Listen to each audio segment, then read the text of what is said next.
तो योग दर्शन की आज की कक्षा में सूत्र है विषयवती व प्रवृत्तिरुत्पन्ना मनसः स्थिति निबंधनी। 35वां सूत्र है। योग मार्ग पर आगे बढ़ने के लिए कुछ साधन बताए जा रहे हैं, कुछ उपाय बताए जा रहे हैं। और व्यक्ति मनुष्य की प्रवृत्ति ऐसी होती है कि जब तक लाभ न दिखाई दे तब तक व्यक्ति आगे नहीं बढ़ता है। जो देवलोग होते हैं वही परोक्ष प्रिया ही वही देवा, वो परोक्ष मार्ग पर चल सकते हैं जो देव होते। मनुष्य का इससे उल्टा ले लीजिए, प्रत्यक्ष प्रिया ही वही मनुष्य। इसको जब कोई चीज प्रत्यक्ष होती है तभी वो आगे बढ़ना चाहता है। मनुष्य को जब कुछ लाभ दिखाई देता है, कुछ भी लाभ हो सकता है, वो लाभ दिखाई देता है तभी ही वो आगे बढ़ेगा। तो योग मार्ग पर आगे बढ़ना है। अब आगे बढ़ते हैं तो एक तो हो गया ध्यान करो, आधा घंटा 1 घंटा बैठो तो उसमें समय जाता हुआ दिखता है, इतना समय जा रहा है। फिर कष्ट होता है वो अलग, बैठने का कष्ट होता है। फिर हमारे काम छूट रहे होते हैं, जो हम सांसारिक कार्य में रहते हैं वो सांसारिक काम छूट रहे होते हैं तो उसका कष्ट अलग। और हमारे को अपने पारिवारिक लोग चाहते हैं उस समय में कुछ करे, उन चीज़ों से छूटते हैं तो वो अलग। इस तरीके से कुल मिलाकर के हम साधना करना चाहते हुए भी, झूठी मूठी साधना करना चाहते हुए भी नहीं कर पाते। पर इसी साधना में कुछ विशेष लाभ दिख जाए, आपको ऐसी विशेष चीज दिख जाए जो दूसरों के पास नहीं है, तो आप उस साधना मार्ग को अपना लेंगे। ये बात मैं नहीं कह रहा हूं, ये स्वयं ऋषि कहेंगे आगे इस भाष्य के, इस सूत्र के भाष्य में, कि जब तक प्रत्यक्ष नहीं होता है तब तक हम आगे नहीं बढ़ते। मतलब कुछ विशेष लाभ दिखाई देना चाहिए। कोई व्यापारी व्यक्ति है, उसको कुछ लाभ नहीं दिखाई देगा तो फिर वो आगे नहीं बढ़ेगा। कोई भी व्यक्ति शिक्षक है, किसी बच्चे को पढ़ा रहा है, तो पढ़ाता है तो उसको उस बच्चे के प्रति कुछ लाभ दिखाई देता है तब वो आगे बढ़ता है, नहीं तो नहीं। आप करवा रहे हो, कर ही नहीं रहा है, कुछ हो ही नहीं रहा है, परिवर्तन ही नहीं हो रहा है, तो आप कभी भी आगे नहीं बढ़ेंगे। तो लाभ दिखाई दे, तो उस लाभ दिखाई देने के लिए कुछ साधनों को अपनाना पड़ेगा। और जब हम उन साधनों को अपनाएंगे तो ये कठिन न होने से जल्दी प्राप्त हो सकते हैं। तो कल हमारा जो सूत्र चल रहा था कि मन को विषयों में लगाना, हम सारे दिन विषय में फंसे रहते हैं। अब विषय में ही मन लगा के एकाग्र होना है। अब आपको कोई चीज अच्छी लगी, बहुत अच्छी लगी, वो हो सकता है आंख से अच्छी लगी हो, नाक से, जिह्वा से, कर्णेंद्रिय से या स्पर्श से, बस उसी में एकाग्रता बनानी, ये सूत्र है। तो पहले आप भाष्य की पंक्ति, नासिकाग्रे धारयतो अस्य या दिव्य गंध संवित्सा गंध प्रवृत्ति। कोई व्यक्ति नाक पर एकाग्रता करना चाहता है, नासिका पर, और उस पर वो सिद्ध हो जाता है तो उसको एक दिव्य गंध की प्राप्ति होती है। नासिका पर यदि कोई एकाग्रता का अभ्यास करता है तो उसको दिव्य गंध संवित हो जाता है, वो अर्थात दिव्य गंध की प्राप्ति हो जाती है। इसको और मैं बताऊंगा, अभी पहले पंक्तियां देख लेते हैं। जिह्वाग्रे रस संवित, जिह्व के अग्रभाग पर, इस वाले भाग पर यदि हम ध्यान लगाते हैं जिह्वा के अग्रभाग पर, तो दिव्य रस की हमें प्राप्ति हो जाती है, दिव्य रस आने लगता है। अभी दिव्य क्या है, कैसे होती है इसकी प्रक्रिया, वो भी करेंगे। तालुनी रूप संवित, दांत के ऊपर का भाग जो है, दांत के जस्ट ऊपर का भाग, उसको कहते हैं तालु। जब दांत समाप्त होते हैं, जहां मसूड़े खत्म होते हैं, उससे थोड़ा सा ऊपर जाएंगे तो तालु होता है, और उसके ऊपर भी जाएंगे तो मूर्धा होता है। मूर्धा मतलब बिल्कुल इधर की, नीचे से इधर की ओर, मुख के अंदर के मूर्धा भाग, और थोड़ा सा इधर की ओर लेंगे, दांत के थोड़ा ऊपर मुख के अंदर, उसको तालु कहते हैं।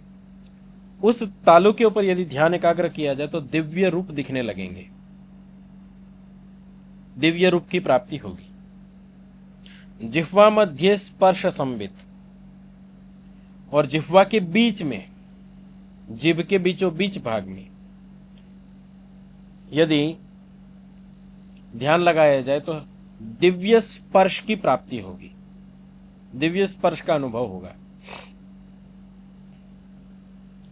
जिह्वा मूले, जहां से जीभ आरंभ होती है, काक के पीछे जिह्वा मूल, शब्द संवित, उसको दिव्य शब्दों की प्राप्ति हो जाती है। अब ये पांचों इंद्रियों से संबंधित चीज बताई, पहली बार कई लोगों ने सुनी होगी, सुनते ही कई बार अच्छा भी नहीं लगता कि ऐसा शास्त्रों में क्या लिखा हुआ है, और कई लोगों को बहुत अच्छा लगा होगा कि ऐसा कर सकते हैं तो विशेष हो जाएगा, और कुछ लोगों को संशय हो रहा होगा कैसे करे, ये होता होगा कि नहीं होता होगा। ये प्रैक्टिकल है, ये होता है, और इस पर बहुत सारे लोगों ने प्रयोग भी किए हुए और आज भी बहुत सारे लोग प्रयोग करते हैं। कैसे? कोई एक विद्वान हुए हैं अभी कुछ काल पहले ही, उन्होंने इसके ऊपर केवल इन विषयों का व ज्योतिषमती, इस तरीके की जो चीजें हैं, विषयवती प्रवृत्ति उत्पन्न मनस स्थिति निबंधनी, ऐसे विषयों पर उन्होंने कोई पुस्तकें भी लिखी है, और उन्होंने खुद ने प्रयोग भी किए हुए हैं, और गुरुजनों ने भी इन चीजों में प्रयोग किए हुए हैं, प्रयोग किए हुए लोगों को देखा है, और स्वयं भी करके देख सकते हैं और उसका अनुभव ले सकते हैं। इस विषय में खुद ऋषि कहेंगे आपको कि हमारी बातों पे विश्वास नहीं हो रहा है ना, तो इसको लेकर के भी खुद इसी सूत्र के भाष्य में ऋषि कहेंगे कि इस बात पे यदि विश्वास नहीं हो रहा है आपको तो क्या करना है। तो कोई पुष्प है, फूल है, और वो फूल कोई भी ले लीजिए, आप चंपा का फूल ले लीजिए, चमेली का ले लीजिए, गेंदे का ले लीजिए, जिसमें भी सुगंध आती है, तो वहां पर उन्होंने बताया है कि उस फूल को सूंघा, और सूंघ करके आंख बंद करके उस गंध की स्मृति बनाते रहे, फिर विलुप्त हो गया, फिर किया, फिर विलुप्त हो गया, फिर किया, ऐसे करते करते करते करते उस इंद्रिय की क्षमता इतनी तीव्र हो जाती है, क्योंकि उस इंद्रिय पर कार्य किया जा रहा है, और जिस विषय पर कार्य किया जाता है उसकी मजबूती कितनी है वो भी आपको मैं प्रत्यक्ष बताता हूं, आप खुद अनुभव करेंगे। उस इंद्रिय की क्षमता इतनी तीव्र बढ़ जाती है कि जो गंध आप लेना चाहे वो आप ले सकते हैं। सूक्ष्म गंध जो होती हैं, उन गंधों को आप, अन्य सामान्य लोगों को गंध नहीं आएगी लेकिन आपको आ जाएगी। उदाहरण के लिए, यह आपके जीवन में होता रहता है, पर यह स्थूल रूप में होता है, इस पर ध्यान नहीं होता है, इसलिए आपको पता नहीं। अभी मैं एक उदाहरण दूंगा, पांचों इंद्रियों पे इसको घटा लीजिएगा। आपका पेट भरा हुआ है, आपका पेट भरा हुआ है, और आसपास कहीं जहां आप रहते हैं वहां अड़ोस पड़ोस में या कहीं घर के अंदर ही कुछ विशिष्ट पकवान बन रहा है, और आप कुछ कार्य में लगे हुए हैं। और दूसरी स्थिति है कि आप 2 दिन के भूखे हैं और अभी भी विशेष काम में ही लगे हुए, लेकिन कोई पकवान बन रहा है तो हमारा नाक कौन सी अवस्था में जल्दी से गंध को ग्रहण करता है? भूखे हम जब होंगे तो हमारा नाक बहुत जल्दी गंध को ग्रहण करता है। गंध की अपेक्षा आप रस वाला उदाहरण ले लीजिए। भोजन में जो रस आता है, 2 दिन के भूखे व्यक्ति को और एक पेट भरे हुए व्यक्ति में से किसको अधिक रस आएगा? अच्छा, वो रस अधिक क्यों आ रहा है? रस अधिक आने के पीछे कारण क्या है? भूख नहीं है उसके पीछे कारण। भूख तो शरीर की आवश्यकता है, भूख तो शरीर की आवश्यकता है, जीभ को थोड़ी नहीं चाहिए। पर ये जीभ इतनी लालायित क्यों हो रही है? जीभ को इतनी मतलब एक्टिविटी उसकी इतनी क्यों बढ़ गई है? क्योंकि उसकी संवेदनाएं जिस समय पेट भरा हुआ है तो जागृत अवस्था में नहीं है, और जैसे ही आपको भूख लगी उसकी संवेदनाएं एक्टिवेट हो गई। मतलब यहां से एक बात ये निकलती है कि जो संवेदनाएं हैं उसकी गतिविधि का जो आरंभ होना है वो भूख के कनेक्शन के साथ में, भूख के साथ उसका कनेक्शन है। मतलब संवेदनाएं उसके अंदर है, जीभ के अंदर संवेदनाएं हैं। 2 दिन के भूखे व्यक्ति को सूखी रोटी खिलाओ और एक पेट भरे हुए को सूखी रोटी सामने लेके आओ, केवल अलग स्वाद आने लगता है। भूखे व्यक्ति को पूरा स्वाद आने लगता है उस सूखी रोटी के अंदर भी। उसमें भी वो रस का आस्वादन करता है सूखी रोटी के अंदर। विचार कीजिए, पेट के अंदर तो जाएगी लेकिन उस सूखी रोटी के अंदर जो स्वाद आ रहा है वो भरे पेट वाले व्यक्ति को स्वाद क्यों नहीं आ रहा है?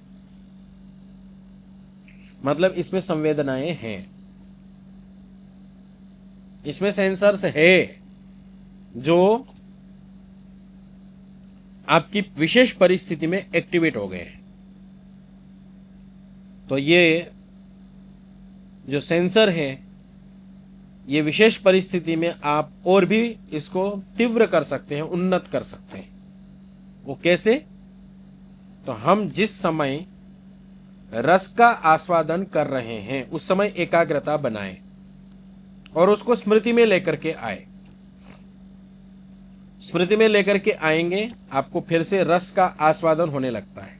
उसी प्रकार जैसे गंध का सबसे अच्छा है, इसका आप साक्षात प्रयोग कर सकते हैं पुष्प आदि के माध्यम से, किसी अन्य चीज के माध्यम से। चलो इसका किसी को नहीं हुआ हो तो ये तो जरूर हुआ होगा। मोबाइल की घंटी आपने एक लगा रखी है, आप बार बार उसको सुनते हैं। अनेक बार ऐसा होता है कि घंटी नहीं बज रही होती लेकिन लगता है कि घंटी बज रही है। ऐसा अलग अलग इंद्रियों के साथ में अलग अलग लोगों का होता है। किसी का कर्णेंद्रिय के साथ होता है, किसी का घ्राणेंद्रिय के साथ होता है, किसी का जिह्वेंद्रिय की, किसी का स्पर्श। अलग अलग सभी के अनुभव होते हैं। ये तो तब होते हैं जब हम आम जीवन में चल रहे होते हैं, तब ये छोटी छोटी चीजें हैं। लेकिन इस पर कार्य किया जाए तो दिव्य चीजें हमें प्राप्त होती। कैसे? क्योंकि उस पर एकाग्रता बन रही, तो जो शब्द सामान्य लोग नहीं सुन पाते हैं उसकी क्षमता इस इंद्रिय के पास आती है। अब मनुष्य जो है वो कितनी फ्रीक्वेंसी तक सुन सकता है? 20 फ्रीक्वेंसी से लेके 20,000 फ्रीक्वेंसी तक के शब्द सुन सकता है। 20 फ्रीक्वेंसी के नीचे के शब्द जो है वो हम नहीं सुन सकते। जैसे चींटी वगैरह जो शब्द सुन सकते हैं। जैसे कुत्ता है, कुत्ता 20 फ्रीक्वेंसी के नीचे भी सुन सकता है, वो हम नहीं सुन सकते। और सूर्य आदि में हो रहे भयंकर महाविस्फोट, उसके कई लाखों फ्रीक्वेंसियां हैं, पर वो शब्द हम नहीं सुन सकते। हमारे कान की जो बनावट है, हमारे जो कर्ण की बनावट है वो उसी ढंग की, उस इंद्रिय की जो ग्रहण शक्ति है उसी टाइप की है कि हम 20 से 20,000 फ्रीक्वेंसी तक का ही सुन सकते हैं। ये सब में लागू होता है, रस में भी, स्पर्श में भी, सब चीजों में लागू होगा। लेकिन शब्द का स्थूल रूप में समझ में आ जाता है, इसलिए इसको ले रहा हूं उदाहरण के रूप में। तो ये 20 से 20,000 फ्रीक्वेंसी तक के शब्द सुनने का जो सामर्थ्य है सामान्य कान का है। आप बहुत अधिक ऊंचा भी नहीं सुन सकते हैं, सुनाई नहीं देगा, आपको सुनाई नहीं दे रहा है। लेकिन आपने एक यंत्र का प्रयोग किया होगा। यदि फिजियोथेरेपी में आप गए होंगे तो अल्ट्रासाउंड नामक एक यंत्र होता है। अल्ट्रासाउंड की किरणें होती हैं जो कि रोग विशेष में उसको प्रयोग की जाती है, वो हमें नहीं सुनाई देती है। अल्ट्रासाउंड की जो किरणें होती हैं हमें नहीं सुनाई देती, लेकिन वो चिकित्सा होती है उससे। वो साउंड है, साउंड ध्वनियां है, ये प्रमाणित है, लेकिन हमें नहीं सुनाई देती। इतना छोड़ दीजिए, कई लोग तो ऐसे भी होंगे जिनको मोबाइल का वॉल्यूम लास्ट 1 पे चालू रखने पर वो नहीं सुनाई देता होगा। 2, 3, 4, 5 नंबर बढ़ाने पर वो धीमे धीमे बढ़ता है। पहले नंबर पर हो सकता है साउंड ना सुनाई दे, लेकिन वो जो सामर्थ्य है वो कर्णेंद्रिय पर एकाग्रता का अभ्यास करने से इंद्रिय की शक्ति इतनी तीव्र हो जाती है कि वो भी आपको सुनाई देने लगते हैं, और धीमे धीमे ऐसी स्थिति बनने लगती है, आप जो चाहेंगे वो आप सुन सकते हैं, जो नहीं चाहते वो नहीं सुन सकते। यदि ये इंद्रियों पर अभ्यास किया जाए तो ये अद्भुत सामर्थ्य रखती है। ये तो इंद्रियों की बात होगी, बहुत सूक्ष्म विषय। आप शरीर का देख लीजिए। शरीर में लोग अभ्यास करते हैं, कोई जिम्नास्टर है, कोई योगा कर रहा है, ये सब जब शरीर का अभ्यास करते हैं तो शरीर को हम जो सोच नहीं सकते इतना मोड़ लेते हैं, रबड़ बना लेते हैं। और कई लोग जिम्नास्टिक में ऐसी ऐसी छलांग लगाते हैं, हम सोच भी नहीं सकते कि इस शरीर से इतना उछला जा सकता है। ये मोटा, इस जो शरीर दिख रहा है इसकी आपके सामने प्रत्यक्ष चीजें हैं। हमारे सामने ये सोलंकी जी हैं, ये योगाचार्य हैं, योगा आदि के अच्छे शिक्षक हैं। आचार्य जी नमस्ते। जी नमस्ते जी। तो इनके आसन वगैरह आप देखेंगे, अब इतना बड़े शरीर इतना बड़ा है इनका, हम सब वो आसन कर ही नहीं सकते, जो ये बहुत आराम से और बहुत सुविधाजनक बढ़िया आसन करते हैं, बहुत लोगों को सिखाते हैं। तो इनके चित्र मैंने देखे थे, इतना बड़ा शरीर है, इसको कैसे मोड़ लेते हैं, कितना वो कर लेते हैं। हम करेंगे लेकिन हमारा उतना सुव्यवस्थित नहीं हो पाएगा जितना इनका हो रहा है। क्यों? अभ्यास प्रतिदिन कराते हैं, करते आए हैं, इसका प्रशिक्षण लिए हैं और प्रशिक्षण देते हैं, तो इसमें नियमित अभ्यास चल रहा है। जिस चीज के प्रति, शरीर के जिस अवयव के प्रति आप अभ्यास जारी रखेंगे वो शरीर का अवयव उतना अधिक विकसित होता है। आप जिम्नास्टर को देख लेंगे, चाहे आप जिम वालों को देख लीजिए, अलग अलग प्रकार के प्रैक्टिस आदि करके वो अलग अलग करते हैं। अब आइए इंद्रियों पर। आजकल कोई एक महिला है जो कुछ गणित आदि को लेकर के उनके चीजों को पहचान लेती है, काफी वायरल भी है, और वो स्पष्ट कहती है ये कोई जादू टोना नहीं है, ये कोई योग विद्या भी नहीं है, वो स्पष्ट कहती है बात, बस कला है। वो इस बात को स्पष्ट कहती है अपने मंचों से, उसका नाम अभी मुझे ध्यान नहीं आ रहा है। और ऐसे ऐसे बड़े मंचों पर वो प्रदर्शन करती है जहां मतलब उसका परीक्षण किया जाता है लेकिन पकड़ में नहीं आता है। आप धीरेन्द्र शास्त्री जी को लो, धीरेन्द्र शास्त्री जो आजकल काफी पीछे तो काफी वायरल हुए थे, ये कुछ चीजें किसी विशेष इंद्रिय पर अभ्यास करने से या पूर्व में अभ्यास करने से कुछ चीजें हमें विशेष प्राप्त होती हो सकती। मैं नहीं कह रहा उनको है ही, छल कपट भी हो सकता है, लेकिन ऐसी चीजें हो सकती है। ये स्वयं यहां पर ऋषि कह रहे हैं। पर बहुत से लोग इस चीज को मना कर देते हैं। आप ध्यान के पक्ष में जा रहे हो तो आप केवल ईश्वर पर टिको। शास्त्र प्रमाणित कर रहा है कि आप बाहर की चीजों से भी एकाग्रता को कर सकते, एकाग्रता का अभ्यास कर सकते हैं। आप किसी कागज के ऊपर बिंदु लगा करके सामने देख करके, दीपक जला करके दीपक के सामने देख करके भी आप अपनी एकाग्रता को बहुत विशेष बना सकते हैं। करते हैं लोग और होता भी है। इसमें कोई मूर्ति पूजा नहीं आती।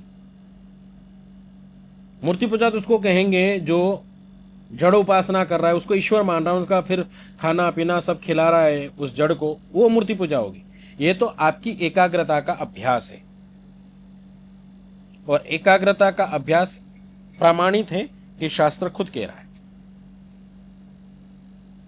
तो ये जो जो स्थान बताए उन स्थानों में विशेष कनेक्शन है, और उन स्थानों पर एकाग्रता बनाने से ये चीजें प्राप्त होती है।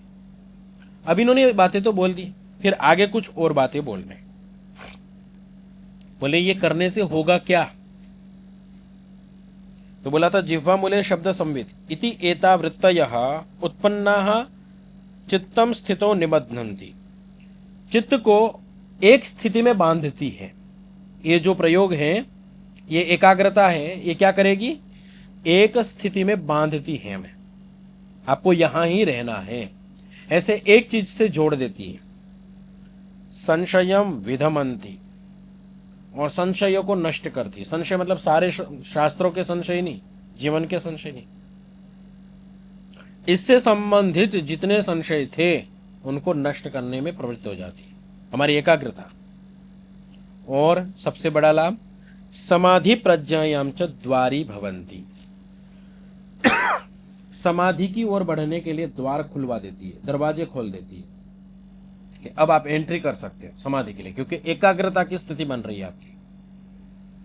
एतेन, अब बड़ी बड़ी बात बोल रहे हैं, जो मैं कह रहा था कि बाहर विषयों पर भी आप ध्यान लगा सकते हैं, एकाग्रता कर सकते हैं, अभ्यास कर सकते हैं। बोले एतेन चंद्र आदित्य ग्रहणम ग्रहमणि प्रदीप रश्म्यादिषु प्रवृत्ति उत्पन्ना विषयवती एवं वेदितव्या। हो सकता है कि आप चांद के ऊपर एकाग्रता बनाओ, सूर्य के ऊपर, ग्रह के ऊपर, दीपक प्रदीप के ऊपर, रश्मि आदि कोई किरणों के ऊपर, इस प्रकार की हुई प्रवृत्ति और उससे उत्पन्न जो स्थितियां हैं वो विषय वाली ही मानी जाएगी। क्योंकि जो भी आप करेंगे इंद्रियों के माध्यम से करेंगे तो विषय वाली है। ये सारी की सारी एकाग्रताएं विषय वाली मानी जाएंगी, पर इससे एकाग्रता होती है। अब ये बात कही, ये बात कहने के बाद में कई बार ऐसा हो जाता है मन में, उनको खासकर जिन्होंने अभी शास्त्रों को बहुत पढ़ा नहीं, शास्त्रों को समझा नहीं, शास्त्रों के बारे में बहुत सुना नहीं, शास्त्रों के प्रति जिनकी श्रद्धादि अभी बनी नहीं, उनके लिए बात कही जा रही कि ऐसी जब बड़ी बातें आती हैं जो हमने हमारी सोच से विपरीत है, हमारी सोच से परे है, हमारे विचारों से परे है, तो उनके लिए एक बात क्या कही जा रही है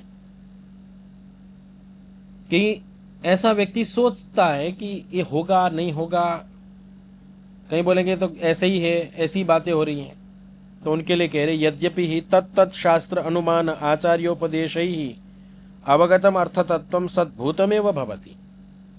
जब भी कोई बात कहीं कही जाती है तो उन शास्त्रों के अनुसार, उन आचार्यों के अनुसार, विशिष्ट प्रमाणों अनुमान के आधार पर जो चीज जैसी है वैसा ही कहा जाता है और वैसा ही होता है।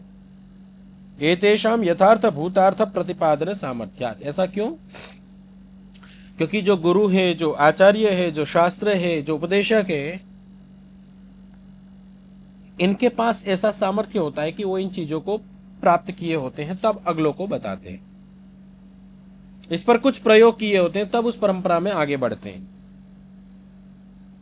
ऐसे ही नहीं बढ़ जाता। कोई व्यक्ति को विषय पसंद ही ना हो, स्वीकार ना हो, तो उस विषय में वो घुसेगा ही नहीं, और घुसेगा भी तो उसको छोड़ देगा, आगे नहीं बढ़ेगा। वो उसमें एंट्री कर रहा है, उसमें पल रहा है, उसमें जा रहा है, तो मतलब उसको कहीं ना कहीं वो चीज लग रही है, और उसने उसको लग तब रही है जब उसको उस चीज का अनुभव कहीं ना कहीं हुआ है। और ऋषियों में और आचार्य विद्वानों में तो और बड़े स्तर पर होता है। तथापि पर फिर भी यावत एक देशोपि कश्चिन न स्वकरण संवेद्यो भवति, पर फिर भी ये सब कुछ होते हुए भी जब तक कोई एक विषय उनका कहा हुआ अपने स्वयं के द्वारा अनुभव नहीं हो जाता, तावत परोक्षम इव अपवर्गादिषु सूक्ष्मेषु अर्थेषु च न दृढ़ं बुद्धिम उत्पादयति। तब तक, जब तक खुद अपने आप एक विषय को क्लियर न कर ले, तब तक ये मोक्ष, ये समाधि, ये से जो सूक्ष्म विषय है, इसमें बुद्धि स्वीकार ही नहीं करती। ये गप से लगते हैं, बुद्धि इसको स्वीकार नहीं कर पाती। उसके लिए बोल रहे हैं तस्मात्, इसलिए शास्त्र अनुमान आचार्य उपदेशोपद्वलनार्थम एव अवश्यम कश्चिद अर्थ विशेषः प्रत्यक्षी कर्तव्यः। बोले कि इसीलिए जो इन शास्त्रों ने बोला है, अनुमान के द्वारा आचार्यों का जो उपदेश है, इसको और दृढ़ करना चाहते हो कि ये बात है या नहीं, तो आपको भी कोई एक अर्थ विशेष पर प्रत्यक्ष कर लेना चाहिए। अर्थात इनमें से कोई ने कोई, आप 5 प्रयोग बताए, इनमें से कोई भी एक प्रयोग करके आप देख सकते हैं। 2-4 महीने आप इसका प्रयोग कीजिए, और आप देखिए कि आपके नाक के आगे जो फूल आप प्रतिदिन लेकर के अभ्यास कर रहे हैं, आपको नियमित सुगंध आने लग जाएगी। फूल नहीं होगा फिर भी आप प्रयोग करके खुली छुट्टी है, तो कोई इसमें कोई पैसा नहीं लग रहा है, कोई कुछ नहीं लग रहा है आपका। ये आप नियमित 15 से 20 मिनट अभ्यास करें, और 2 महीने बाद आपको एक होने लगेगा कि ये गंध हट जाए, यहां से परेशान हो सकती है यदि कोई बुरी गंध होगी तो। और इसके साथ साथ इंद्रिय का सामर्थ्य ऐसा आ जाएगा कि जो सामान्य लोग सूंघ नहीं पाएंगे, आपको अपने आप पता चलने लगेगा, बहुत सूक्ष्म इंद्रियां हो जाएंगी। तो ऐसा प्रत्यक्ष कर लेना चाहिए। तो आपको शास्त्र खुद कह रहा है, आपको विश्वास नहीं हो रहा है ना, तो प्रत्यक्ष करो, और करके फिर इस शास्त्र को मानना, ऐसा खुद कह रहा है शास्त्र। तत्र उपदिष्टार्थैक देश प्रत्यक्षे सति सर्वं सूक्ष्म विषयम अपि अपवर्गात् श्रद्धेयते। जैसे ही आपको इस योग दर्शन की कही हुई एक बात पर साक्षात्कार हो गया, प्रत्यक्ष हो गया, तो जितने भी अपवर्ग आदि के विषय में बातें कही जाएंगी, उन पर भी श्रद्धा होना आरंभ हो जाएगा कि इस शास्त्र के अंदर जो कहा जा रहा है वो ठीक कहा जा रहा है। एतदर्थमेव चित्त परिकर्म निर्दिश्यते। इसी के लिए चित्त के विषय में जो एक कर्म विशेष बताए जा रहे हैं, कहा जा रहा है, उसका निर्देशन किया जा रहा है। अनियतासु वृत्तिषु तद्विषयायाम वशीकार संज्ञायाम उपजातायाम चित्तम समर्थम स्यात् तस्य तस्यार्थस्य प्रत्यक्षीकरणाय इति। और इन वृत्तियों में जब हम लगे रहते हैं, इन विषयों के प्रति जब हमारी स्थिति बंध जाती है, तो एक स्थिति बनती है, उसको बोला है वशीकार संज्ञा। उसका नाम दिया है वशीकार, वशीकरण। वशीकरण करना बोलते हैं ना आम जनता में, वशीकरण। सम्मोहन बोलते होंगे, सम्मोहन कर दिया, इंद्रिय पर अधिकार आ जाता है। आप सम्मोहन करना सीख जाएंगे। आगे एक सूत्र आने वाला है, 40वां सूत्र। एक वशीकार पीछे भी आया था, वो वशीकार यहां पर नहीं बता रहे। एक अभी थोड़ा 40वें सूत्र के आसपास में एक आएगा, परमाणु परम महत्वांतोस्य वशीकारः। अगला 2-4 सूत्र के बाद आएगा, वो वशीकार स्थिति प्राप्त हो जाएगी, चित्त का विशेष सामर्थ्य आ जाएगा, और उस प्रत्यक्ष को करने का एक अद्भुत उसके पास स्थिति बनेगी, और ये है ही इसी के लिए, प्रत्यक्ष करने के लिए ही है। तथा च सती, और ऐसा हो जाने पर क्या हो जाएगा, जो शुरू में एक बात बोली थी, याद हो आप लोगों को, श्रद्धा वीर्य स्मृति आदि जो स्थिति है, समाधि आदि, अस्य अप्रतिबंधेन भविष्यन्ति, अब कोई रुकावट नहीं आएगी, सीधा क्लियर बढ़ने लगेगा वो। तो ये एक चीज और बताई। अभी और इस विषय में उपाय और साधन बताएंगे जो हमारी श्रद्धा बढ़ाने वाले होंगे, प्रयोग किए जाने वाले होंगे। जी वैष्णवी जी। आचार्य जी, हम ये जो ध्यान करने की प्रैक्टिस है, आपने जो सत्यार्थ प्रकाश में कुछ प्राणायाम बताए थे, हम उससे भी कर सकते हैं? बिल्कुल कर सकते हैं, कल बताया था, कल आप नहीं थी कक्षा में, विच्छर्दन विधारण।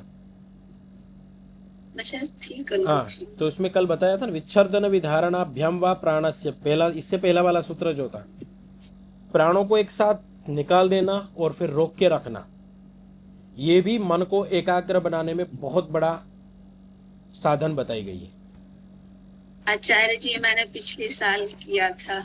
हाँ। और जब मैं क्लास में थी, अगर जो बच्चे बहुत ज्यादा बोल रहे हैं तो अगर मेरे को उनकी आवाज नहीं सुननी है तो मैं अपने जो श्वास है उन पर फोकस करती थी, तो उनकी आवाज मेरे को नहीं सुनाई देती थी। हो गया तो ना? फिर मैंने उसको छोड़ दिया था, क्योंकि जब मैं नॉर्मल भी डेली जो कुछ कार्य कर रही हूँ तो उसमें मेरे को पता चलता था कि मैं श्वास ले रही हूँ, छोड़ रही हूँ, तो मेरे को ये था कि क्या हो गया, तो इसलिए मैंने छोड़ दिया था। मेरे को इसका ज्ञान नहीं था उस टाइम पे। तो ये हमारी एकाग्रता की स्थिति। अभी क्योंकि ये तो साधन बता रहे, मैंने भी आपको एक बताया ना कि गंध ऐसी आने लगेगी कि आप परेशान हो जाएंगे, गंध हटे, आप परेशान हो जाएंगे। ये हमेशा गंध आने लगेगी, नाक के पास ऐसा लगेगा कुछ गंध रखी हुई है और इससे परेशान होने लगे, लेकिन ये एकाग्रता की स्थिति बन रही है आपकी।